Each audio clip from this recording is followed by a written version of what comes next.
C'est ici, en avril, que les travaux de construction de l'Aréna de Sept-Îles vont commencer. La Ville a annoncé que c'est l'entrepreneur EBC qui a été retenu avec une soumission de 62,2 millions de dollars.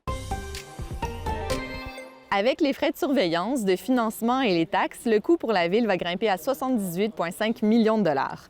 Les travaux vont s'étirer sur 15 à 18 mois pour une ouverture à l'automne 2026. Le maire de Nimius est heureux de cette nouvelle étape franchie, mais il espère toujours pouvoir conclure une entente avec des partenaires du milieu pour alléger la facture.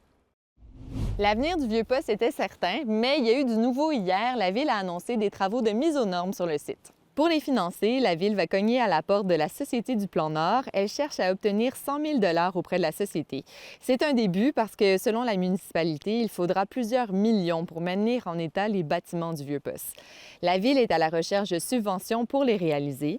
C'est seulement en les obtenant que la pérennité du site, qui reconstitue la réalité d'un poste de traite au 18e siècle, pourra être garantie.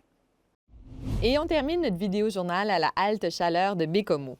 Il y a une trentaine de personnes qui ont utilisé les services d'hébergement d'urgence depuis leur ouverture en novembre. La clientèle est composée en majeure partie d'hommes et assez jeunes. Ça, c'est selon le Carrefour Jeunesse Emploi, l'organisation responsable de l'hébergement. Certains viennent trouver refuge une nuit, d'autres restent à moyen terme. Entre deux portes soutient que son appartement et les 10 lits qu'on y trouve répondent à un réel besoin dans la communauté.